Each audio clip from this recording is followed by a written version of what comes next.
तो बलराम जयंती के इस पावन अवसर पर आप सभी भक्तों का स्वागत है। बड़ा ही इम्पोर्टेंट फेस्टिवल है। श्रावण पूर्णिमा वैसे पूरा ही फेस्टिवल इम्पोर्टेंट है, बिकॉज श्रावण पूर्णिमा से कनेक्शन पूरा काफी कुछ कनेक्ट हो जाते हैं। राखी भी हो जाती है, लक्ष्मी जी की, वामन देव की, सभी की कथा जुड़ जाती है। हम उसके बारे में लास्ट में टच बेस करेंगे। परंतु इम्पोर्टेंट ये है कि बलराम जी का तत्व क्या है, वो किनको रिप्रेजेंट करते हैं, और क्यों हमें तैयार होना चाहिए। बलराम जी क्यों पहले प्रकट हुए थे और हमें भी क्यों तैयार होना चाहिए जन्माष्टमी मनाने से पहले बलराम जयंती का एकदम उत्सव ग्रैंडली करके क्यों तैयार होना चाहिए। तो मेरे पीछे दोहराइए। ओम नमो भगवते वासुदेवाय। ओम नमो भगवते वासुदेवाय। ओम नमो भगवते वासुदेवाय। नारायणं नमस्कृत्य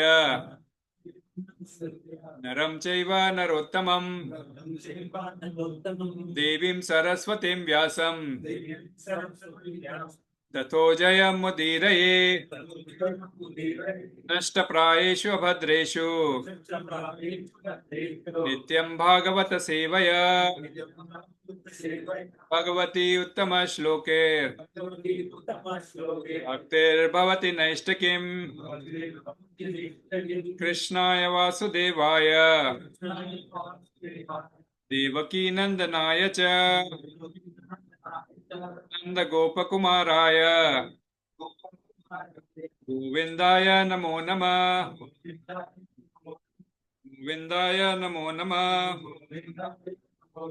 गोविंदाय नमो नमः। नमस्ते हलग्राह। नमस्ते मुशलायुध। नमस्ते रेवती कांता। नमस्ते भक्तवत्सल। नमस्ते बलिनाम श्रेष्ठ। नमस्ते धरणीधर। प्रलंबारे नमस्तेस्तु।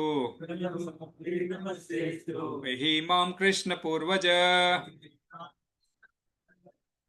हरे कृष्ण। ये बलराम जी का प्रणाम मंत्र था। तो मैंने एक और भी श्लोक ग्रुप में शेयर किया है, प्रणाम मंत्र भी किया था, एक और श्लोक भी किया है, तो सब मेरे पीछे दोहराएंगे। सर्व अवतारी कृष्ण स्वयं भगवान तान्हारा द्वितीय देह श्री बलराम एक स्वरूपा दोने भिन्न मात्र काया आद्य काया व्यूह कृष्ण लीले रसहाया व्यूह कृष्ण लीले रसहाया ग्रुप में डाल। हरे कृष्ण। हाँ, अरे सॉरी, मेरे पीछे तो आई। सर्वावतारी कृष्ण स्वयं भगवान तान्हारा द्वितीय देह श्री बलराम एक स्वरूपा दोने भिन्न मात्र काया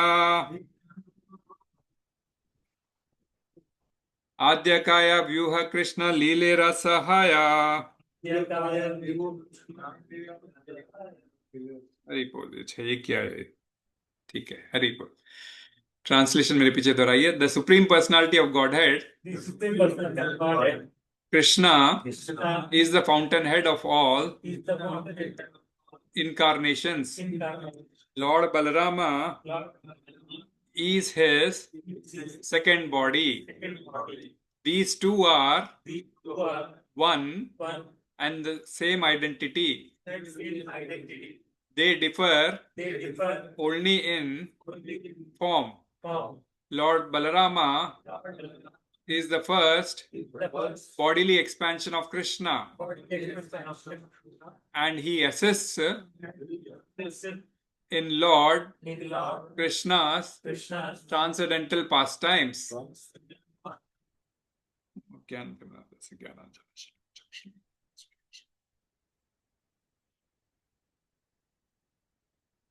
हरे कृष्ण। तो ये चैतन्य चरितामृत का ये श्लोक था, मैंने दो डालना था, शायद एक ही डाल दिया, क्षमा चाहता हूँ। तो anyone like who is Lord Balram? Anyone may have doubt? है क्या डाउट किसी को? सो किसी को डाउट रहे नहीं रहे, इसीलिए ये श्लोक मैंने देखा। हाँ, हु इज लॉर्ड बलराम? आपको इस श्लोक से समझा रहा हूं। सर्व अवतारी कृष्ण स्वयं भगवान, पहला लाइन है उसका, सर्व अवतारी कृष्ण स्वयं भगवान, सभी अवतारों के स्रोत स्वयं कृष्ण है, भगवान। ओके, तो हमने समझा है, भगवान का डेफिनेशन समझा है। इनफैक्ट श्रीमद् भागवतम 18,000 श्लोक है श्रीमद् भागवतम में। तो 18,000 श्लोकों का एक मुख्य श्लोक होता है, जिसको बोलते हैं ना, लिख बोलते हैं ना, डेफिनेशन श्लोक या परिभाषा श्लोक। तो एक परिभाषा श्लोक है जो उसमें क्या दिया गया है, जो मूल कृष्ण का परिभाषा है कि उसमें क्या कहते हैं, एते चाम सकला पुंसाम कृष्णस्तु भगवान स्वयं इंद्रादि व्याकुलम लोकम मृडेयंती युगे युगे। ये उनका मेन श्लोक है। जैसे बोलते हैं ना कि भाई भगवत गीता का क्या मेन श्लोक है, ऐसा कभी कोई पूछता है ना। वैसे पूरे ही 700 इंपॉर्टेंट होते हैं, वैसे पूरे 18,000 इंपॉर्टेंट है, हम पढ़ ही रहे हैं। इनफैक्ट 4 हफ्ते से हम लोग खाली अपने सुदामा और कृष्ण के बारे में ही जानकारी हासिल कर रहे थे ना। और कृष्ण ने एकदम टच बेस किया था गुरु और शिष्य के रिलेशनशिप के ऊपर। और इसीलिए आज गुरु, जो आदि गुरु है, जो बलराम जी गुरु को रिप्रेजेंट करते हैं, उनको समझना जरूरी है। तो कृष्ण भगवान है, कृष्णस्तु भगवान स्वयं मीन्स बाकी सब देवी देवता है, लेकिन कृष्णस्तु भगवान स्वयं, ऐसा श्रीमद् भागवतम में बहुत क्लियरली बताया गया है। बाकी सब उनके अंश है या कला है। अंश मतलब पार्ट, पार्सल, और कला मतलब उनकी झलक। बाकी कृष्णस्तु भगवान से, हाँ? तो ये भगवान मीन्स लाइक इन्हीं का तान्हारा द्वितीय देह श्री बलराम, इन्हीं का द्वितीय रूप, इन्हीं का दूसरा रूप है श्री बलराम। इन्हीं का दूसरा रूप है श्री बलराम। तो मीन्स अर्थात जब कृष्ण एक्सपेंशन करते हैं तो सबसे पहले मैंने बताया राइट हैंड साइड से बलराम जी को प्रकट करते हैं। यही ये स्वरूप दोनों भिन्न मात्र काया, दोनों का स्वरूप एक ही है, परंतु डिफरेंस है तो केवल और केवल काया का डिफरेंस है। कृष्ण श्याम वर्ण के है ना, सांवले, मेघ के रंग के। And Balram ji is no white, एकदम सफेद, दूध की तरह, मक्खन की तरह, golden Chaitanya Mahaprabhu that is also Krishna. Krishna black है, लेकिन चैतन्य महाप्रभु के स्वरूप में आए थे तब गोल्डन फॉर्म लिया था। बाकी बलराम वापस वाइट ही है। तो सफेद कांति एकदम दूध के जैसी, इसको छोड़ के, कलर के डिफरेंस को छोड़ के बाकी कोई डिफरेंस नहीं है। तो यही समझना है, सिद्धांत हमको यही समझना है कि तत्व जैसे, ये सिद्धांत कैसे समझते हैं, जब तत्व को समझते हैं ना। तत्व कैसा होता है, जैसे दूध एक चीज है, दूध को खटाई से टच करोगे या जामन डालोगे तो दही बन जाएगा, दही को मथोगे तो एक एक उसका एक स्पेशल ये होता है क्या, तत्व होता है ना। उस तत्व को मीन्स पहचानना। तो बलराम जी क्या तत्व है, हमको वो समझने का है। तो भगवान तो ओरिजिनल एक है कृष्ण, परंतु विस्तार के लिए, सृष्टि विस्तार के लिए वे दो एक्सपेंशंस करते हैं। दो एक्सपेंशंस करते हैं, एक तो स्व अंश और दूसरा भिन्न अंश। ओके, एक तो स्व अंश और एक तो भिन्न अंश। स्व अंश अर्थात स्वयं का ही पार्ट, और भिन्न अंश मतलब उनसे अलग, विभिन्न। तो विभिन्न अंग में, विभिन्न में हम सभी लोग जीवात्मा आए होते हैं। और स्व अंश फिर से दो प्रकार के होते हैं। Means जब कृष्ण एक्सपेंशन करना चाहते हैं तो स्व अंश भी दो प्रकार के होते हैं। एक तो आ, एक तो एक अनेक हो सकते हैं, है ना। जैसे कृष्ण अपने आप को एक्सपैंड करते हैं कृष्ण के रूप में। 16,108 पट्टियां थी, तो 16,108 रूपों में एक्सपैंड करके हर एक महल में अलग घुसते थे। भागवत में वर्णन आता है कि जैसे ही कृष्ण ऑफिशियल काम से बाहर आते हैं घर पे, 16,108 महल बने हुए थे, 16,108 पत्नियों के अपने आप को विस्तारित करते थे, और हर एक पत्नी के साथ में 16,000 कृष्ण ही रहते थे। तो वो एक एक्सपेंशन, एक भिन्न होना। और दूसरा, वह जो एक्सपेंशन के कार्य में मदद कर सके, वह जो जिसमें मीन्स लाइक खुद ही है, परंतु खुद की तरह नहीं है। जैसे कृष्ण 16,108 कृष्ण हो जाएंगे तो भी कोई डिफरेंस नहीं है, परंतु कृष्ण कोई और रूप लेंगे तो वह रूप अलग है। तो ये दो प्रकार से स्व अंश में विस्तारित होते हुए। तो इसीलिए बलराम जी ये दूसरे प्रकार के श्वांश विस्तार है, second type of expansion, that is भिन्न काया। हाँ, दोनों का स्वरूप दोनों एक ही है, कृष्ण और बलराम दोनों एक ही है, परंतु भिन्न है मात्र काया, काया से वे भिन्न है। और ये परंतु है उनके स्व अंशी। और हम लोग है विभिन्न अंश, जो जीवात्माएं आती है सारी विभिन्न अंश में आती है। तो बलराम जी जब विभिन्न अंश के रूप में प्रकट होते हैं तो 5 प्रकार के रूप धारण करते हैं, क्योंकि सृष्टि विस्तार के लिए उनको क्रिएशन करना है कृष्ण को। तो सृष्टि विस्तार के लिए वे 5 प्रकार के रूप धारण करते हैं। 5 प्रकार के रूप कौन से हैं? तो सबसे पहले हम जैसे बलराम जी हुए, बलराम जी फिर एक्सपैंड करते हैं, संकर्षण, प्रद्युम्न, अनिरुद्ध और वासुदेव। फिर संकर्षण से नारायण की उत्पत्ति होती है, नारायण से फिर वापस द्वितीय प्राप्त के संकर्षण, प्रद्युम्न, अनिरुद्ध और वासुदेव आते हैं। और फिर संकर्षण एक्सपैंड करते हैं 3 प्रकार के विष्णुओं में, कारणोदक्षाई विष्णु, गर्भोदक्षाई विष्णु और क्षीरोदक्षाई विष्णु। तो ये 3 जिसको पुरुष अवतार कहते हैं। तो 3 पुरुष अवतार एक्सपेंशन होते हैं। उसके पश्चात स्वयं अनंत शेष के रूप में प्रकट होते हैं। फोर्थ, ओके, फोर्थ अवतार अनंत शेष के रूप में प्रकट होता है। और भगवान के लिए हर प्रकार की व्यवस्था, उनकी गद्दी बनना, उनका है ना मीन्स लाइक आराम देना, उनको हर प्रकार से धरती जो क्रिएशन है उसको टिका के रखना। नीचे आप देखोगे तो है अनंत शेष के ऊपर ही धरती टिकी है।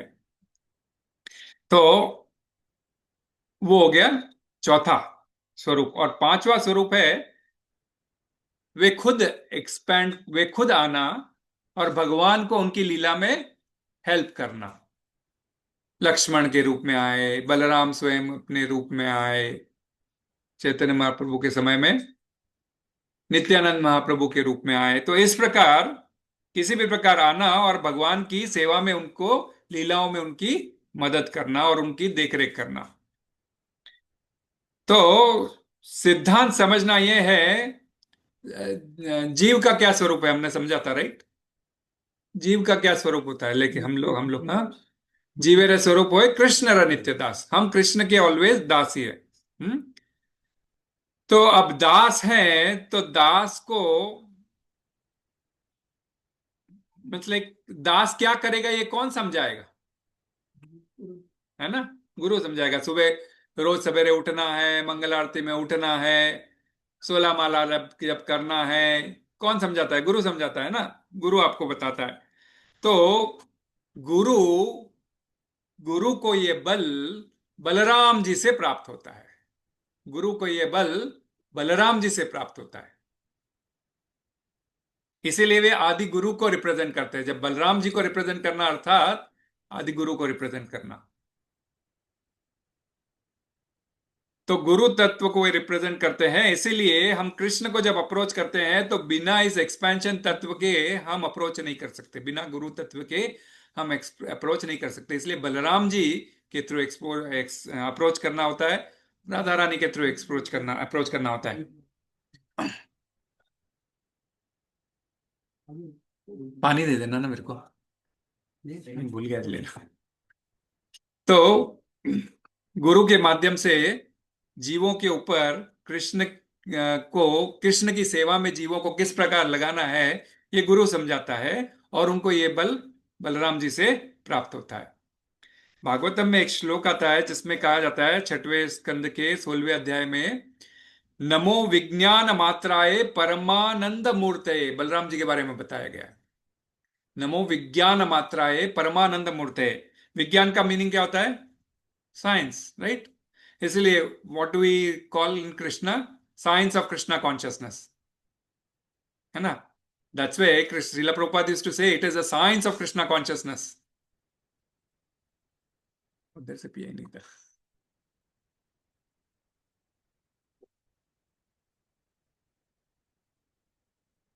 और मात्राए, मात्राए का अर्थ क्या होता है?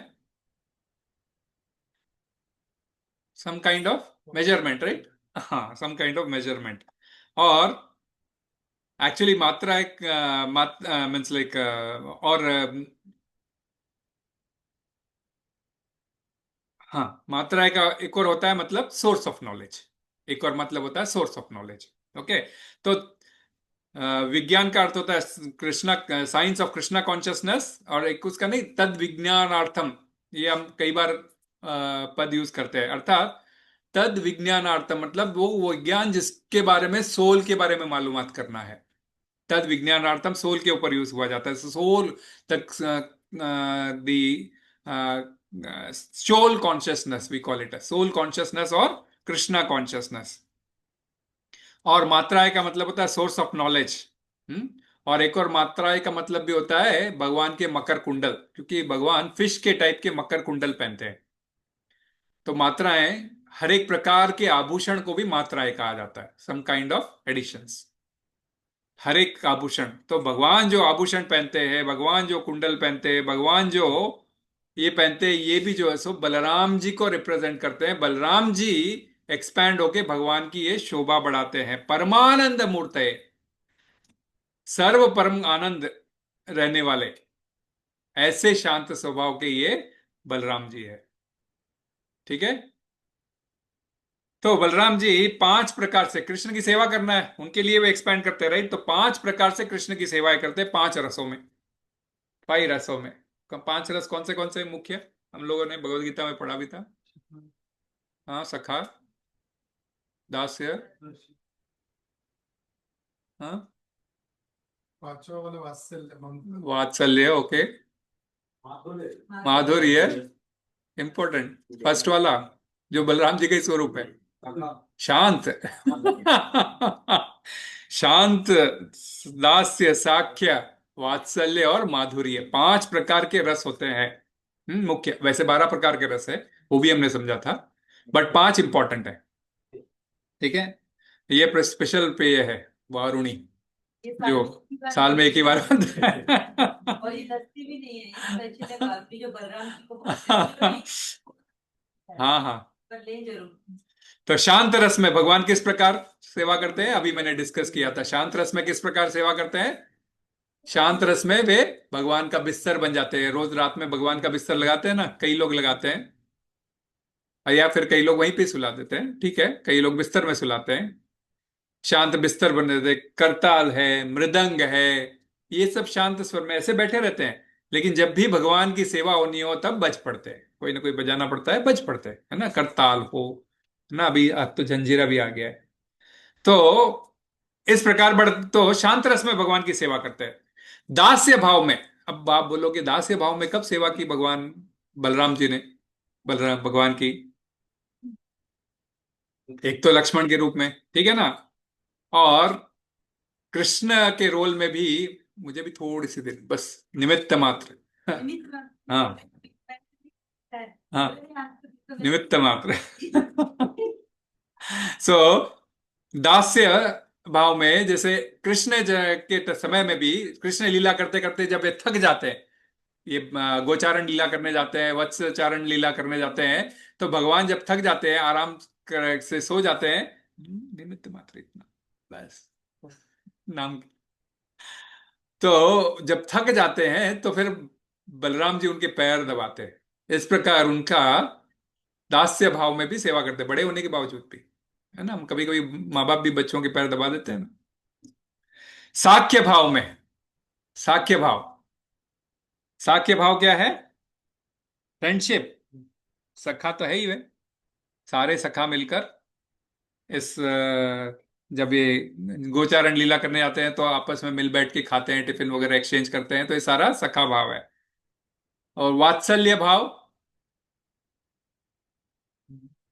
बड़े भाई होने के नाते रक्षा करेंगे ना, माता पिता का जो भाव होता है, माता पिता का जो भाव होता है, ओके, तो वात्सल्य भाव। तो वैसे ही जब बड़े भाई के नाते छोटे भाई का रक्षा करना है, एक एक असुर आके इनको प्रॉब्लम कर रहा है, उन असुरों से मैं निपटूंगा, इस प्रकार उनकी रक्षा करता है। हुआ भी एक बार क्या हुआ था कि भाई ये असुर असुर आते हैं, तेरे को पकड़ के ले आते हैं। तो एक बार क्या हुआ, उन्होंने पीला पीतांबर पहन लिया, मुकुट धारण कर लिया, और कृष्ण बोले ये सब तेरा मेरे को दे, देखता हूँ आज, बोले तू इसके ऊपर पहन के बड़ा ये होता है, देखते हैं मुझको देख के कोई आता है नहीं आता है। तो उसी समय केसी आता है, केसी को ये बोल के बेचता है अपना, क्या बोलते हैं, अपने कंस, कि भाई जो काली कमली वाला है, पीले रंग के वस्त्र पीतांबर पहनता है, सर पर मोर मुकुट धारण करता है, वही कृष्ण है। तो ये नदी के पास मत मीन्स लाइक वो चला गया, मथुरा से निकल के वो सीधा वृंदावन चला गया, और नदी के पास गया और देखा उसने कृष्ण तो थे नहीं, उसको बलराम जी को देखा, बलराम जी को देखा, और वो ऐसे मीन्स ऐसे वेश में था कि बलराम जी नदी में जाके स्नान करने ही वाले थे, जाके जोर से पीछे से उनको धक्का दे दिया और पीट दिया, मतलब लात मार दिया। बलराम जी पीछे पलट के देखे, जब तक वो गायब हो गया। तो समझ गए इसका मतलब, ये असुर फिर से आना शुरू कर दिए। जैसे ही कृष्ण आए, बोले कि ये ले तेरी काली कमली और ये ले तेरा मोर मुकुट, तू ही संभाल, बोले इसको पहनते ही बोले राक्षस आ गए बोले। बाद में खैर केसी को कृष्ण ने मारा था, लेकिन बलराम जी को पहले उसने वार कर दिया था। माधुर्य भाव में, अब माधुर्य भाव तो राधा रानी और गोपियों का होता है, आप बोलोगे माधुर्य भाव में कैसे सेवा करते हैं बलराम जी? कोई गेस? जैसे यशोदा मैया। नहीं, यशोदा मैया वात्सल्य है। वो तो हो गया, बलराम जी बड़े भाई है तो। माधुर्य भाव, कोई गेस करो। यस, गोपियां। वन ऑफ द गोपी। कौन? नहीं नहीं, गोपेश्वर महादेव नहीं। अनंग मंजरी। ये राधा रानी की छोटी बहन थी। तो राधा रानी भी एक्सपैंड होके आई, तो बलराम जी अनंग मंजरी बन के भी आए, अनंग मंजरी बन के भी आए, स्वयं बलराम भी आए, देखो। हम्म, क्यों? माधुर्य भाव में सेवा करना है, गोपी बन के कृष्ण की सेवा करना है, माधुर्य भाव। भागवत में चर्चा आती है अनंग मंजरी की, है ना? तो और इस प्रकार हो गया, फिर माधुर्य भाव हो गया पांचों। तो पांचों भावों में जो है सो वे कृष्ण की सेवा करते हैं। अब आप लगा सकते हैं माता जी, मेरे ख्याल से कोई आने वाला तो मेरे ख्याल से नहीं है। हम्म। तो बलराम जी, ऐसे बलराम जी जो अनेक भावों में सेवा करते हैं, उनका जन्म अर्थात उनका प्रागट्य आज के दिन हुआ था, जैसे बलराम पूर्णिमा जिसको कहते हैं। तो इसके पहले गोलोक में वर्णन आता है, ये क्या बोलते हैं, गोलोक में कृष्ण बुला रहे हैं।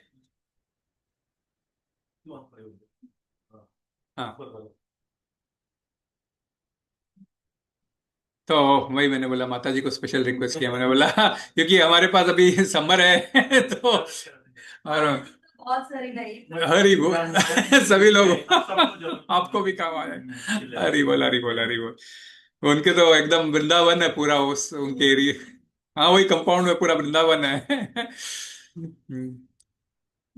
दिस वन प्रभु, ये मेरे ख्याल से ये उल्टा रखा हुआ है टेबल, ये वाला। खैर ठीक है, अब जाने दो, कोई फर्क नहीं। नहीं नहीं, वो उल्टा है थोड़ा। हाँ। तो 10वें स्कंद में मैं वर्णन, आज के स्नान पूर्णिमा के दिन भगवान का प्राकट्य हुआ था। तो हुआ कैसे, तो गोलोक वृंदावन में पहले डिस्कशन होता है।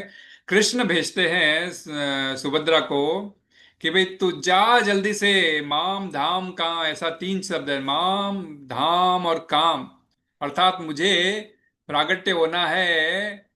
तो मेरा धाम के रूप में पहले मेरा भाई प्रकट होने वाला है बलराम, तू जाके ऐसा काम कर, उसको भी मुझे जीवित रखना है, कंस तो सबको मारने वाला है, तू उसको जीवित रखना है, तू जाकर उसको ट्रांसफर कर। तो बोलती है भैया मैं कैसे करूंगी? वो बोलते हैं सुभद्रे, शुभे, तू शुभ है। भद्र, भद्र मतलब कल्याणकारी, शुभ। तो तू शुभ है, मेरी कृपा से तू कर पाएगी, जा कर तो सही बोले, तेरे को ट्रांसफर करना है उनको रोहिणी के गर्भ से, सॉरी, देवकी के गर्भ से रोहिणी के गर्भ में स्थापित करना है। तो बोले भगवत गीता में भी आता है क्या, मत प्रसादात तरिष्यसि, हाँ, अथ चेत्वमिमं अहंकारान न श्रोष्यसि न विनक्ष्यसि। तो 18.63 या 53 कुछ है, 63 शायद, या 67। तो उसमें भी आता है कि मत प्रसादात तरिष्यसि, मेरी कृपा से तुम तर जाओगे। कृपा बहुत जरूरी है। तो ठीक है, तो सुभद्रा जाती है और बराबर क्या होता है कि देवी देवकी के अभी तक 6 गर्भ को का 6 बालक जन्म लिए थे और गर्भ से, और 6 का कंस ने अंत कर दिया था। तो ये 6 बालक कौन थे?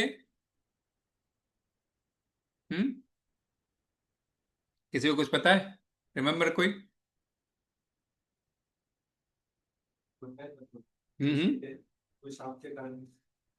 ना ना, ये 6 शापित बच्चे थे, मारीची के पुत्र थे। मारीची कौन था? हम्म, रावण का हाँ, रावण का वो जो है ना, बराबर। तो ये मारीची के पुत्र थे। तो ब्रह्मा जी ने मारीची के 6 पुत्रों को उनकी अवज्ञा करने के कारण श्राप दे दिया था। कोई अवज्ञा कर दी थी उन्होंने ब्रह्मा जी की, तो उनको श्राप दे दिया था कि उनको असुर योनि में जन्म लेना पड़ा। अब वे चाहते नहीं थे, लेकिन अब उनको श्राप की वजह से असुर योनि में जन्म लेना पड़ा। तो हिरण्यकशिपु के घर में उन्होंने काल नेमी के रूप में पहले उनका जन्म लिया, काले नेमी के पुत्र के रूप में जन्म लिया। और काल नेमी ब्रह्मा जी को प्रसन्न करने लगा। हिरण्यकशिपु बोला, मैंने ऑलरेडी ब्रह्मा जी से इतना वरदान ले लिया है प्रसन्न करके, अब तू और क्यों ब्रह्मा जी को डिस्टर्ब कर रहा है? अगर तू ऐसा करना चाह रहा है, क्योंकि मैं ऑलरेडी डिक्लेयर कर चुका हूं मैं ही भगवान हूं, अब तो मेरे ख्याल से थोड़ा बहुत ओटीपी पे आना शुरू हुआ है। नरसिम्हा पिक्चर अगर देख सकते हो तो देखना, बहुत सुंदर। तो मीन्स ऑफकोर्स पिक्चर नहीं है, खाली ये है, कार्टून है, but very nice, very nice. कुछ कुछ क्लिप्स देखी मैंने, बहुत सुंदर। तो काल नेमी जब ये करने लगा, उसने ऑलरेडी डिक्लेयर कर दिया था हिरण्यकशिपु कि मैं ही भगवान हूं, सब लोग मेरी पूजा करेंगे। तो काल ने भी जब ब्रह्मा जी की पूजा करने लगा तो उसको गुस्सा आया, और उसने जो है सो बोला कि तू मेरी भी अवज्ञा कर रहा है, ब्रह्मा जी की भी पहले अवज्ञा किया था, अब तुझे जो है सो मेरे ही, मतलब तू खुद अपने पुत्रों को मारेगा, है ना। ऑलरेडी ब्रह्मा जी ने दिया था और काल ने, ये हिरण्यकशिप ने भी दे दिया। तो अब ये जो 6 के 6 असुर योनि में उनको जन्म लेना था पहला, ब्रह्मा जी के श्राप की वजह से, और पिता द्वारा मारे जाना था। तो पिता काल ने भी अगले जन्म में कंस के रूप में आया, उन्हीं बालकों का पिता था। काल नेमी के पिता ऑलरेडी असुर के योनि में उन्होंने जन्म ले लिया था काल नेमी के पुत्र के रूप में, लेकिन ब्रह्मा जी को पूछने लगे फिर वापस, तब फिर बोले कि तुम तुम्हारे पिताजी के हाथों ही मारे जाओगे। अब पिताजी के हाथ से मारे जाने के लिए ये 6 गर्भ उत्पन्न हुए, और 6 गर्भ को काल रेपी के रूप में जो कंस था उन्होंने पटक पटक के उनको मार दिया। ठीक है, तो उनका वो एटलीस्ट जन्म वहां पे अंत हुआ। तो ये करने से देवकी का गर्भ बड़ा ही अपवित्र हो गया था, क्योंकि गर्भपात 6 टाइम्स बच्चों को मार देना, तो गर्भ थोड़ा अपवित्र हो गया था। तो 7वें पुत्र के रूप में बलराम जी आए, और अपने मीन्स भगवान प्रकट होने वाले हैं, तो गद्दी गद्दी बनाते हैं ना, वो तो शेष, या तो उन्होंने माता के गर्भ को क्लीन करने के हिसाब से उन्होंने रोहिणी के गर्भ में प्रवेश लिया। लेकिन लीला में उनकी मदद भी करना था, तो इसीलिए क्या किया, सुभद्रा आई, योग माया के मदद, मतलब योग माया ने आई, और योग माया ने ऐसा किया कि ये ट्रांसफर गर्भ को एज इट इज जीवित मीन्स देवकी के गर्भ से रोहिणी के गर्भ में स्थापित करवा दिया। तो बहुत ही समझने वाली बात है कि लाइक अब आज के जमाने तो हम बोलते हैं okay, implant means like uterus implantation या फिर जो सो आईवीएफ, ये सब टेक्नोलॉजी आज आई है, लेकिन ये उस जमाने में भी थी मीन्स लाइक अब उसका जिक्र इतना डिटेल में नहीं होता है, लेकिन जो भी है थी कि एक गर्भ दूसरे गर्भ में असुरों के से यहाँ पे होती है, आजकल होती है, सो वो उस समय भी थी। तो इस प्रकार उन्होंने वहां पे स्थानांतरण कर दिया, और कृष्ण ने उसको ये भी बोला था, फिर मैं जन्म लेने के बाद में तू भी मेरी छोटी बहन बनकर आ जाना। तो इसीलिए सुभद्रा के रूप में योग माया छोटी बहन बन के आई थी। तो भक्ति में ऐसे मतलब ऐसे बोलते हैं ना, भय किसी का किसी को, सब किसी को भय रहता है, भय है किसी को, भय तो सबसे बड़ा है, मृत्यु का भय रहता है ना। परंतु भक्ति में सबके मीन्स लाइक भय तो सबके रहता है, लेकिन क्या होता है कि भक्ति में भय कुछ मीन्स लाइक काम नहीं आता है, लाइक ओके, भय रहना चाहिए, भगवान की सेवा में कहीं त्रुटि नहीं हो गई इसका भय रहना चाहिए, मृत्यु आएगी इसका भय नहीं रहना चाहिए, क्योंकि वो तो अचल सत्य है। तो देवकी को भक्ति का तो ये देवकी जो बार बार गर्भ धारण कर रही थी, तो भक्ति का प्रतीक कहलाती है। और कंस जो उसका भाई है, वह देवकी के मन को दर्शाता है। और उसके 6 पुत्र जो हुए और मर गए, वो 6 प्रकार के विकारों को दर्शाता है। तो मरीचि मन का प्रतीक, और उसके 6 पुत्र 6 विकार। कौन से विकार मन में, कौन से विकार आते हैं? काम, क्रोध, लोभ, मोह, मद और मात्सर्य। तो ये 6 प्रकार के विकारों को दर्शाता है वो 6 पुत्र। तो 7वें पुत्र के रूप में तो ये काम, क्रोध, मोह, लोभ, मद, मात्सर्य को सब हटाकर बलराम जी उस जगह को क्लीन कर कर, एक हिसाब से झाड़ू मारकर क्लीन कर कर फिर वे बाहर निकल गए। तो रोहिणी कौन थी? रोहिणी के गर्भ में गए है ना, देवकी के गर्भ से रोहिणी के गर्भ में गए। तो रोहिणी कौन थी? वसुदेव की पत्नी है ना। तो 2 पत्नियां थी उनकी, है ना। अब लेकिन देख लो कि देवकी तो क्षत्राणी थी, है ना, क्षत्रिय। और यहाँ पे जो सो ये रोहिणी कौन थे? यदुकुल में, हाँ, कौन से उनका क्या, कृषि, गौरक्ष, वाणिज्यम, वैश्य कर्म स्वभावजम, वैश्य वैश्य के परिवार में थी। तो हुआ ऐसा था कि वासुदेव के दादा देवमेध, उनकी 2 पत्नियां थी। एक क्षत्रिय पत्नी थी, उनसे उनका पुत्र हुआ सूरसेन, और सूरसेन का पुत्र हुआ वासुदेव। और दूसरी पत्नी थी वैश्य, उनका उनका पुत्र हुआ पर्जन्य, और पर्जन्य के 5 पुत्रों में से एक पुत्र हुआ नंद। इस प्रकार वे दादा एक ही थे, तो वे भाई थे। ओके, है ना, हमारे दादा एक ही है, तो अब बाकी रिलेटिव भाई हो गए ना। लेकिन देखो वो वैश्य के पत्नी वैश्य की थी, हालांकि शादी कर कर क्षत्रिय हुए थे, परंतु वो थी वही तो वैश्य के इसमें रहे, तो वो वैश्य का अपना पालन पोषण करते, गुजर बसर करते थे, क्योंकि उनको वही आता था। तो जरूरी नहीं है कि क्षत्रिय रह के वैश्य में ट्रांसफर नहीं हो सकते हैं ना। तो इस प्रकार नंद, तो इधर देवकी का गर्भपात हो गया, और उधर रोहिणी गर्भवती हो गई। हाँ। और उसके बाद में उनका जन्म हुआ। जन्म के बाद में कान्हा का भी जन्म हुआ। कान्हा और इन दोनों का, फिर इनका जन्म होते ही थोड़ा लिमिटेड में रखा, किसी को बुलाया नहीं। क्यों? क्योंकि उनको पता है ये उनकी पत्नी है, इनको कहां से पुत्र हो गया कंस को पता चल जाएगा, इसलिए कुछ बताया नहीं। सूक्ष्म रूप करते हैं ना हम लोग, कभी कभी घर घर में कर लेते हैं, भाई किसी को बुलाना नहीं है, तो ऐसा कर लिया। बाद में कान्हा का भी हुआ, तभी भी कुछ ज्यादा नहीं किया, क्योंकि ऑलरेडी असुर का 6वें दिन से असुर का आना शुरू हो गया था।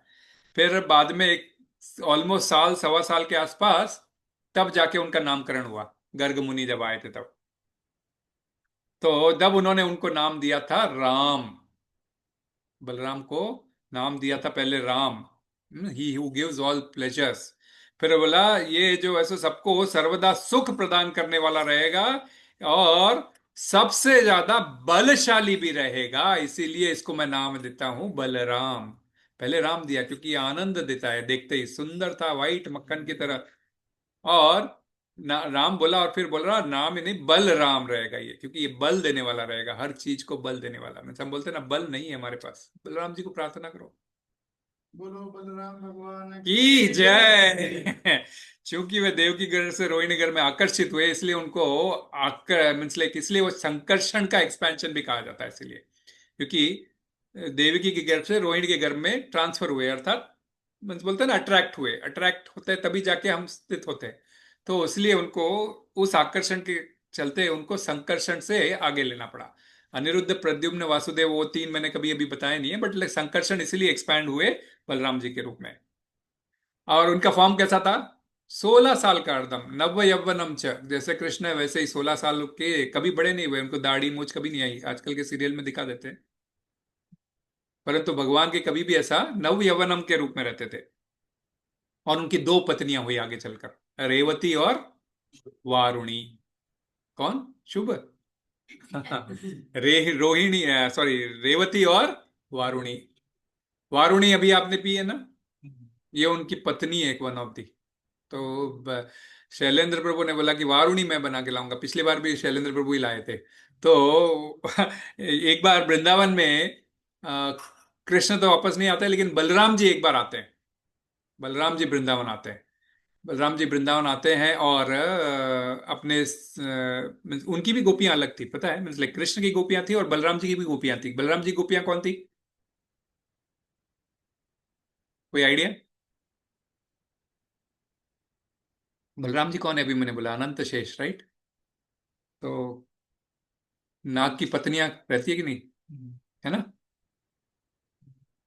अनंत शेष जब इवन कालिया के रूप में जब आए थे वो वृंदावन, तब भी नाग की पत्नियां थी, उनकी अनेक ही पत्नियां आके रिक्वेस्ट करती है कृष्ण से, मेरे पति को छोड़ दो। तब जाके कृष्ण बोलते हैं ठीक है, अब मैंने ऑलरेडी इसके ऊपर अपना चरण का मार्क रख दिया है, अब तुम यहां से जाओ, इसको खाली करो, यमुना को तुमने बड़ा जहरीली कर दिया है। तो उस समय एक बार वे रिटर्न आते हैं, तब सारे उन गोपियों के साथ में वापस रास करते हैं, बलराम जी भी अपनी गोपियों के साथ में, नॉट कृष्ण की गोपियों के साथ में। तो ये नाग पत्नियों के साथ में, और क्योंकि उनकी भी थी, तो उस समय वारुणी उन सबको जो भी वहां आए सबको जो है सो ये पेय पिलाती है, जो शहद, हाँ, दूध दही है तो सब ग्वालों का तो ही इंपॉर्टेंट चीज है। तो दूध दही शहद मिला के जो वारुणी बनती है, ये अमृत समान शहद, ये ऐसा इतनी खुशबू फैल गई पूरे वातावरण में कि पूछो मत। तो वारुणी, तो वारुणी एक उनकी पत्नी थी जो अपने आप को पेय के रूप में प्रस्तुत करके बलराम जी की सेवा करती थी, उनके सभी लोगों के ऐसे पेय बनाती थी। और दूसरी थी रेवती। इनफैक्ट रेवती पहले थी, ये सेकंड थी। रेवती कौन थी? रेवती एक्चुअली सतयुग में रैवत, रैवत मनु, अभी क्या कौन सा मनु चल रहा है? अभी वैवस्वत मनु चल रहा है। ये रैवत मनु के समय में, तो मनु मनु में एक मनवंतर में कितने, ब्रह्मा जी के 71 मीन्स कितने, 71 करोड़ कुछ साल ऐसा कुछ होता है, तब जाके एक मनवंतर होता है। तो उस रैवत मनवंतर में एक उनकी पुत्री थी जिसका नाम था रेवती। उसके लिए कोई सुख सजेस्टेड वर नहीं दिखा, वो सतयुग की बात थी। तो कोई सजेस्टेड वर उनको ठीक नहीं लगा, तो उनको मालूमात करने के लिए कौन अच्छा रहेगा, उन्होंने ब्रह्म के पास गए, ब्रह्मा जी के पास। तो ब्रह्मा जी, ब्रह्म लोग जाने के लिए इतना समय लगता है क्योंकि ब्रह्मा जी ने ऑलरेडी ब्रह्म विमोहन लीला की थी, मालूम है ना, कुछ ही मिनट के लिए ग्वालों को गायब किया था, लेकिन यहाँ 1 साल हो गया था। तो रेवती अपने पिता के साथ में गई, तो वहां बाहर नारद जी मिले, फिर बाद में ब्रह्मा जी मिले। बोले किस कारण से आए हो? तो बोले ये मेरी पुत्री है, इसके लिए योग्य वर ढूंढने आए हूं। तो बोले योग्य वर ढूंढने यहाँ पर आए हो? अरे रे, बोले उन्होंने गणना कर ली और बोले वापस तुम चले जाओ, आपको वृंदावन में आपको जो है सो भगवान अवतार ले रहे हैं कृष्ण लीला के रूप में, वहां पर बलराम जी मिलेंगे, उनसे आप उनका विवाह कर देना। तो ठीक है, वापस वो रिटर्न आए। तो ये समय ये मीन्स वैवस्वत मंतर का ये 26वां कलयुग, द्वापर चल 26वां द्वापर चल रहा था। और तब बलराम जी को देखकर उन्होंने बोला कि भाई ये तो ब्रह्मा जी का आदेश है, नारद जी ने भी बोला है ब्रह्मा जी का आदेश है, ये आपके लिए पत्नी है। तो बोलते हैं ठीक है, लेकिन ये सतयुग की पत्नी थी, 25 फीट लंबी। सतयुग में लोग उतने लंबे होते थे, त्रेता में थोड़े कम हुए, द्वापर में और कम हुए, और कलयुग में तो 6 फीट भी नहीं रह गए, है ना। 5 फीट बड़ी मुश्किल से, 5 से 6 के बीच में, 6 सवा 6 बड़ी मुश्किल से। तो 25 फीट की थी। तो अब बलराम जी ने बोल रहा ऑलरेडी कि भाई ब्रह्मा जी का वरदान है, ब्रह्मा जी का आदेश है, तो पालना पड़ेगा मुझे, लेकिन इतनी लंबी पत्नी का मैं करूंगा क्या? उन्होंने अपना हल निकाला और उसके कंधे पर रखकर उसको खींच दिया नीचे तक और अपने हाइट के बराबर कर दिया। ये वो जमाने में उनके उनका स्पेसिफिक बल था, वो कर पा सकते थे। हम अभी करने की कोशिश करेंगे तो हड्डियां टूट जाएगी। हाँ, तोड़ने की कोशिश मत करना। उनके पास स्पेशल बल था, और पॉसिबल है। हमारे पास ऐसा कोई बल नहीं है, तो हमारे पास ऐसा होगा नहीं। तो ऐसा उनकी ये दो पत्नियां थी। ठीक है, तो उन्होंने मीन्स ये जीवन में और अनेक असुरों का भी वध किया था, जिसमें धेनुकासुर एक आता है। धेनुकासुर पता है बच्चों को? धेनुकासुर कौन? डोंकी की जैसे डोंकी। धेनु मतलब एस, यस। डोंक, फल लेते गए थे कृष्ण। यस। तालवन, तालवन आज भी है वृंदावन में। फल लेते गए थे हाँ फल बचाने के लिए वो धेनु का असुर आया था हाँ। के लिए। ये क्या, ये गार्डन किसका था? ये फल का गार्डन किसका था? कंस का था। और कंस ने वहां पर एक राक्षस को एज ए वॉचमैन बिठाया था, है ना, हैरिस जो बोलते हैं ना, हैरिस के रूप में वहां बिठाया था धेनुकासुर को। तो बच्चे गए अंदर और खूब पेड़ों को हिला के काफी फल तोड़ने लगे। तो कृष्ण और बलराम भी थे, बोले कि नहीं नहीं, तोड़ो तोड़ो, आराम से तोड़ो, फल खाने के लिए होते हैं, इनके लिए थोड़ी होते हैं, बोले। और तोड़ने लगे तो धेनुकासुर की नींद उठी। अरे ये कौन उत्पात मचा रहा है, देखे तो सारे फल तोड़ रहे हैं। उनको आया क्रोध, और वो तुरंत अपना धेनु के रूप में, बोलते ऐस के रूप में आए और बलराम सभी बच्चों को ऐसा मारने लगे। तो बलराम जी खड़े हो गए ऐसा। बलराम जी का ऐसा स्टाइल था, अपने कमर पे हाथ रखते थे और ऐसा टेढ़ा रखते थे गर्दन, कभी भी ऐसा ऐसा मीन्स अकड़ के जो बोलते हैं ना, एकदम ऐसा। तो एकदम वैसा वो दिख के आता था उनके चेहरे पे। आके एकदम खड़े हो गए ऐसा। और खड़े होने के बाद में धेनुकासुर आया, उनको पीटने लगा। उसके पकड़ने के पहले उसको सींग से उसको रोका, उसको फिर पलटाया, फिर उसके टांगों को पकड़कर उसको गोल गोल गोल गोल घुमाकर पटक कर खत्म कर दी। तो बच्चों के खेल में बाधा डाल रहा था, तो बलराम जी ने उसको निपटा दिया है ना। इस बार कृष्ण ने नहीं मारा, बलराम जी ने मार दिया ना, ना। कई असुरों को कृष्ण ने मारा है, परंतु यहां पर बलराम जी ने। दूसरा, प्रलंबासुर। ये किसको पता है? कृष्णा स्टोरीज अब शुरू करना पड़ेगा नहीं? प्रलंबासुर, प्रलंबासुर का वध भी बड़े वाले ने बताया, छोटा वाला छोटा वाला नहीं। डर जाएगा। सारे बच्चे भी इंडिया गए हुए हैं, तो तुम दोनों ही हो। और वो है शास्त्रिक है। तो प्रलंबासुर, प्रलंबासुर आ, ये कौन था? ये भी जो है सो एक राक्षस था। लेकिन जब बच्चे खेलने जाते थे, क्योंकि पिकनिक करते थे ना ये लोग, खेलते थे, गाय चराने जाते थे, उसी बहाने खेलते थे, कुश्ती खेलना, है ना, और या चोर सिपाही खेलना, पकड़ा पकड़ी खेलना, ये सब करते थे, है ना। बचपन में यही गेम्स थे, आजकल तो वीडियो गेम्स हो गए, परंतु बचपन में हमारे यही गेम्स थे। तुम हमको पकड़ो, फिर एक पीछे से आके धब्बा मारा, फिर वो जाके दूसरों को पकड़ेगा, है ना, आउट आउट आउट, इस प्रकार। तो वो खेलने के सिलसिले में ये वहां पर घुस गया। कंडीशन उसका ये था कि जो हारता है वो सामने वाले को लेकर अपने कंधे पे टूट जाएगा, मीन्स चक्कर काटेगा काटेगा, है ना, पनिशमेंट के तौर पे कंधे पे बिठा के चक्कर काटेगा। तो धेनुकासुर यही मौका समझता है, उसको बलराम जी से आउट हो जाता है वो। बलराम जी से आउट हो जाता है, तो बलराम जी को पकड़ के उसको लेके जाना है। तो बोले यही मौका है, बोले इस बलराम जी को आज निपटा देता हूं मैं, बोले प्रलंबासुर सोचता है। उठाता है और बलराम जी को दौड़ने लगता है। बलराम जी समझ जाते हैं, अच्छा ये कोई ऑर्डिनरी ग्वाला नहीं है हमारा खेलने वाला, ये कोई असुर है। ठीक है, बलराम जी अपना बल बढ़ाते हैं। ऐसा बल बढ़ाते हैं कि उसको उठाना एकदम भारी पड़ जाता है। पहले तो आराम से उठाता है, और एकदम उठाना भारी पड़ जाता है, उसको बल वजन सहन नहीं होता है, और उठा के ऐसा पटकता है, और खुद जो है ऐसा अपने असुर के रूप में आता है। बड़ा सारा दांत असुर के रूप में आता है। और आने के बाद में उसको युद्ध होता है दोनों के बीच में। और युद्ध होने के बाद में बलराम जी उसको वापस पछाड़ के पटक के खत्म कर देते हैं। वन ऑफ द असुर ये प्रलंबासुर है, जो खेलते खेलते खेल खेल में उनको खत्म कर देते हैं। सो क्या, और खाली एक मुष्टि मार के, उसको तो टांगों से पकड़ के घुमा दिया था, इसको एक केवल मुष्टि मार के, मुट्ठी, उसको खत्म कर दिया। उसके जो पहले था ना वो, चलो फल तोड़ रहे थे तो रीजन था, हाँ, इसका रीजन बताया नहीं आपने। इसका रीजन है खेलने में था। कोई एक अपने बच्चों का गेम्स खेलते हैं ना, तो बच्चा बन के ऐड हो जाते हैं। हाँ, ये वो बच्चा बन के पहले ऐड आता है। मारने का रीजन उसमें वो तो असुर हो गई थी। नहीं, कृष्ण और बलराम को तो मारना ही है, कंस ने भेजा भाई है। तो आप कृष्णा बुक पढ़ोगे तो अनेक असुर है ऐसा जो कंस ने भेजते हैं। तो ये बच्चा बन के उनके इसमें घुस जाता है, उसके ग्वाला बन के उनके ग्रुप में घुस जाता है। और उसमें कंडीशन ये रहता है कि जो हारेगा उसको जीतने वाले को कंधे पर उठा के घुमाएगा। घुमाने के चक्कर में सोचता है दूर ले जाता हूँ, बलराम जीते हो। गलती कर गया।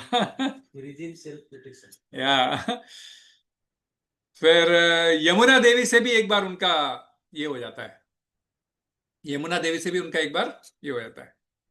यमुना देवी जब वो वृंदावन आते हैं अपने वारुणी के साथ मिलते हैं और सब जल का पेय वे कराते हैं, तब यमुना देवी को जब बोलते हैं कि भी थोड़ा तुम आ जाओ, आप भी आ जाओ हमारे साथ में। आप ये वारुणी सबको पेय दे रही है, आप भी शीतल जल से सबको ठंडा करो, मीन्स लाइक ना पिलाओ और सेवा करो। तो बलराम वो सोचती है मैं तो कृष्ण की पत्नी हूं, मैं क्यों जाऊं इधर, वो जाती नहीं है। तो बलराम जी को क्रोध आ जाता है। एक्चुअली बलराम जी तत्व को रिप्रेजेंट कर रहे हैं ना, गुरु तत्व को रिप्रेजेंट कर रहे हैं। अब उन्होंने आज्ञा दी है कि भाई आप आओ, सबको जल पिलाने की सेवा करो।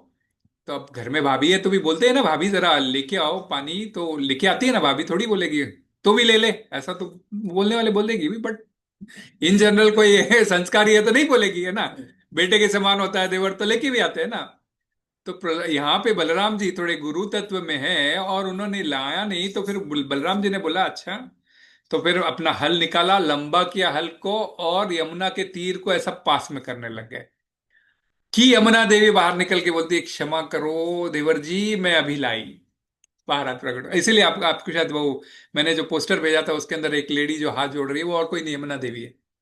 बलराम जी को जो प्रे कर रही है कि वे छोड़, ऐसा गलती हो गई थी, मैंने ना कि मैं सेवा नहीं कर पाई कोई कारण से, आप आओ आराम से, आप स्नान वान करो, थकान मिटाओ, सब करो, मैं बंदोबस्त करती हूँ तुम्हारे को शीतल जल जल का। तो इस प्रकार अनेकों लीलाएं बलराम जी ने की। और महाभारत में भी बलराम जी के शिष्य थे दोनों, बहुत शिष्य कौन, दुर्योधन और भीमसेन, है ना। दोनों को इक्वली देखते थे। उनके लिए क्या था कि दोनों भाई मेरे बुआ के परिवार वाले ही है, एक उनकी जेठानी का लड़का है, एक मेरी बुआ का लड़का है, ठीक है, दोनों ही मेरे को एक जैसे, और दोनों ही गदा में माहिर हासिल किए थे, महारत हासिल की थी। तो वे दोनों के शिक्षा गुरु थे, दोनों को इक्वली गाइड करते थे, है ना। और इनफैक्ट वो मीन्स लाइक अप्रिशिएट भी करते हैं दुर्योधन को, क्योंकि उसके जो वार वगैरह होते थे वे बड़े स्ट्रांग होते थे।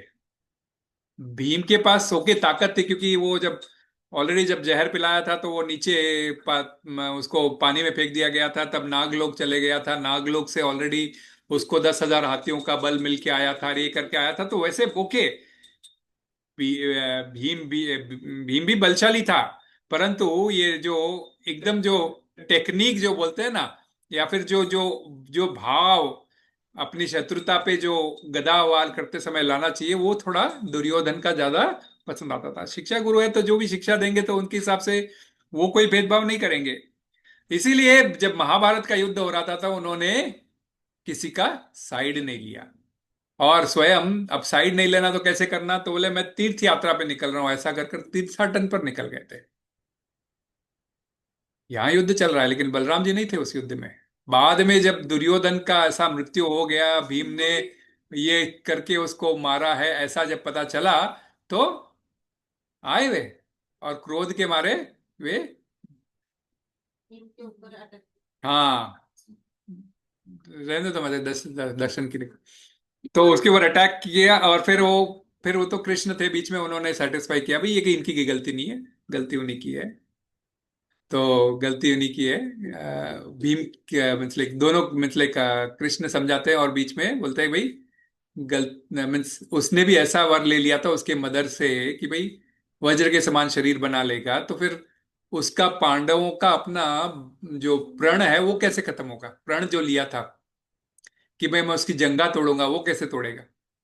तो प्रण के लेने के लिए उसका पूरा हक बनता है कि उसको वो जांगों के एरिया पे वार करे। नीति है उसकी। प्रण, अदरवाइज क्षत्रिय प्रण नहीं करेगा तो क्षत्रिय का क्या रहने का क्या काम? और इसके लिए साम दाम दंड भेद हमने भगवत गीता में सिखाई था, है ना? कभी कभी तो कृष्ण हर तरह से एक्सप्लेन करते हैं, जस्टिफाई करते हैं ना। जस्टिफाई नहीं है। अरे नहीं, जस्टिफाई नहीं कैसा है बताओ मेरे को। और प्रण किया था तो आपको भी प्रण कर दो तो आप पूरा ना ना ना करेंगे नहीं होता। ना ना। वो एक रीजन है कि जो एकदम गलत साइड पे था इसके हाँ पूरा गीता तो ओके, बट ये जस्टिफिकेशन नहीं कि मैं कुछ प्रण करूंगा तो भगवान पूरा ना ना ना ना, वन ऑफ द रीजन बोल रहा हूं मैं, रीजन। द्रौपदी का भी तो है ना करने का ही है, तो ये सारे कारण तो बनेंगे ना प्रभु। महाभारत से थोड़ी कॉम्प्लेक्स। हाँ, कॉम्प्लेक्स है इसीलिए तो। महाभारत की कॉम्प्लेक्स इसीलिए क्योंकि साम दाम दंड भेद सभी इसीलिए तो आते हैं उसमें। आप अगर देखें तो द्रौपदी का जो जन्म है वो भी एक कंट्रोवर्शियल, हाँ तो वो भी ठीक है। कंट्रोवर्शियल ना है। ना, कंट्रोवर्शियल तो नहीं, बट हाँ, नहीं क्यों लिया था, उसने लिया था ताकि सबकी मृत्यु की मौत उसको बदला ले। बदला तो ले। वो क्या करेक्ट, एग्जैक्टली। तो ये इसीलिए तो ना, महाभारत इज, वही आप एक कॉम्प्लेक्स। महाभारत की किताब आई है प्रभु, वो पढ़ना चाहिए आपको।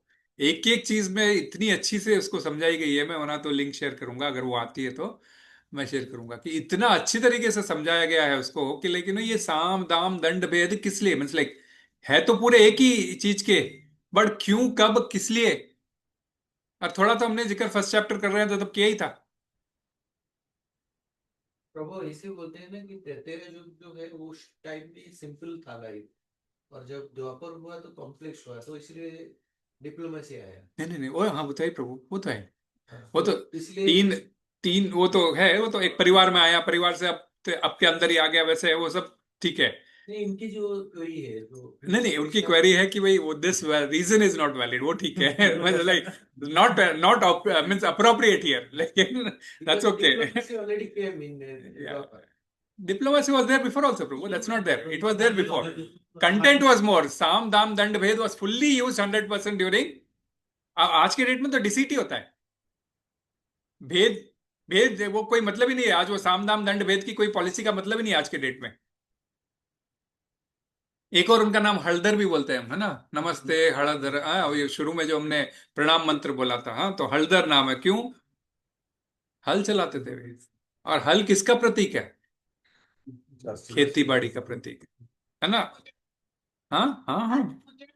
आज हल, हाँ आज पूजा होती है, दशहरे के दिन भी पूजा होती है। हाँ, आज के क्या, अच्छा अच्छा, हाँ वही, क्योंकि ये क्योंकि हलदर उसी को कृषि से कनेक्टेड है, वे कृषि के आचार्य है। कृषि गौरक्ष वाणिज्यम वैश्य कर्म स्वभावजम, ये जो आता है ना, तो ये कृष्ण गायों को चराते थे, गोपाल है उनका नाम।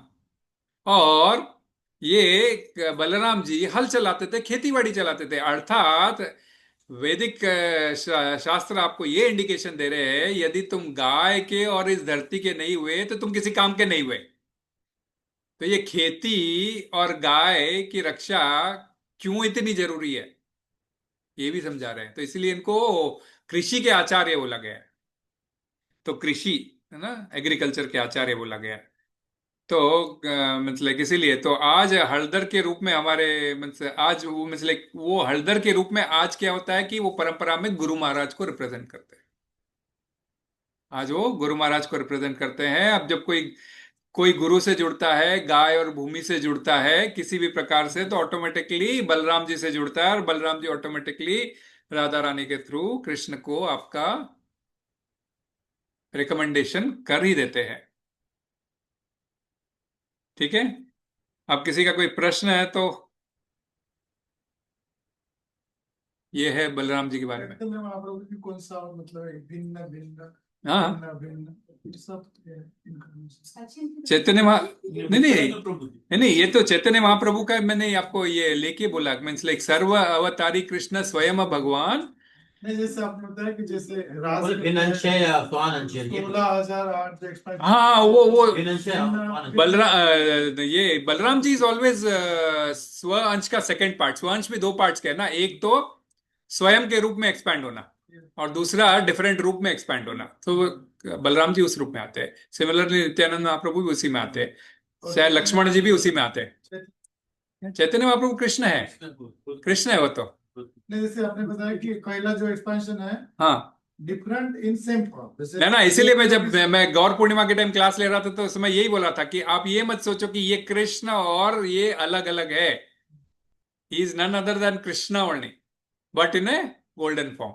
भागवतम में इसका वर्णन भी आता है कि क्यों गोल्डन फॉर्म लिया उन्होंने, राधा रानी और वो यही झूले पे बैठे बैठे बातें करते हैं। अभी हम झूलन यात्रा भी कर रहे हैं ना, इसी झूले पे बैठे बैठे बात करते रहते हैं कि भाई तुम एक बार मेरी मेरी सेवा कर करके तुम इतना कैसे प्रसन्न रह सकती हो, मैं देखना चाहता हूं, तो अगला जन्म मैं लूंगा तो तुम्हारे रूप में लूंगा। तो बोलते हाँ, तो बोले कि कृष्ण आए लेकिन राधा रानी के भाव में आए, इसलिए चैतन्य महाप्रभु गोल्डन अवतार। इसलिए उनका क्या, तप्त कांचन गौरांगी, उनका गोल्डन फॉर्म है राधा रानी का, और ये एकदम सांवले थे तो ये मिक्स होके एकदम गोल्डन फॉर्म में आए राधा रानी के भाव में। और बलराम जी था एज यूजुअल वही अपने नित्यानंद महाप्रभु के रूप में आए। मुझे एक story कौन सी? ये बात जाते हैं मिलने के लिए लेट हो जाते हैं राधा रानी से, तो विशाखा की रोक देती है। फिर ये अपना बोलती है, कलयुग में जब आए बोले आपको अपने घुंघराले बाल मुड़ा दे, हाँ तो हाँ मैं हाँ, गाती हूँ इसी में। Yes yes yes yes.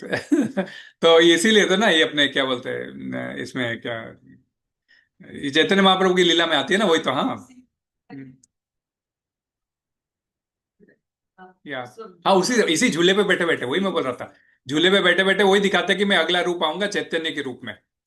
तब वो चैतन्य के रूप में मैं तुम्हारा फॉर्म लेके आऊंगा। राधा भी बोलती है अच्छा तुम मेरा फॉर्म लेके आओगे, मैं भी जो है सो मेल फॉर्म लेके आके तुम्हारे साथ पार्षद में शामिल हो जाऊंगे। जैसे बलराम जी ने अनंग मंजरी के रूप में आ गए थे, वैसे ही वे जो है सो गदाधर पंडित के रूप में आते हैं और साथ में उनके पार्षद के रूप में उनकी सेवा करते हैं। बोलते मैं भी देखना चाहती हूँ कि तुम कैसा फील करते हो, मैं भी गदाधर मतलब मेल फॉर्म में आके चेक करूंगी, इसलिए गदाधर पंडित के रूप में आते। तो कभी हम इसी प्रकार, जैसे 4 हफ्ते हमने कृष्ण लीला ली, वैसे इस बार समय भगवान ने चाहा तो ये लीला भी 4 हफ्तों में लेंगे, ऐसा क्या बोलते हैं, कुछ ना कुछ, क्योंकि ये चैतन्य चरितमृत अपना छूट रहा है। भागवतम लोग टच बेस कर ले रहे हैं, भगवत गीता हो जा रहा है, लेकिन चैतन्य चरितमृत ऐसे एक दो श्लोक, जैसे आज ये श्लोक में इसीलिए चैतन्य चरितमृत से लिया था। कि आपने जैसे जो मुझे तो क्लियर नहीं है, विष्णु के जो अवतार हैं वो सारे कृष्ण हैं। थ्रू बलराम जी है जो विष्णु के जो सारे अवतार है, जो सारे जैसे 10 अवतार जो मशहूर है, मैं की बात कर रहा हूँ 10 अवतार में फिर कृष्ण नहीं आते, कृष्णस्तु हाँ, मैं भगवान इसलिए स्वयं पूछना चाह रहा हूँ, तो नहीं।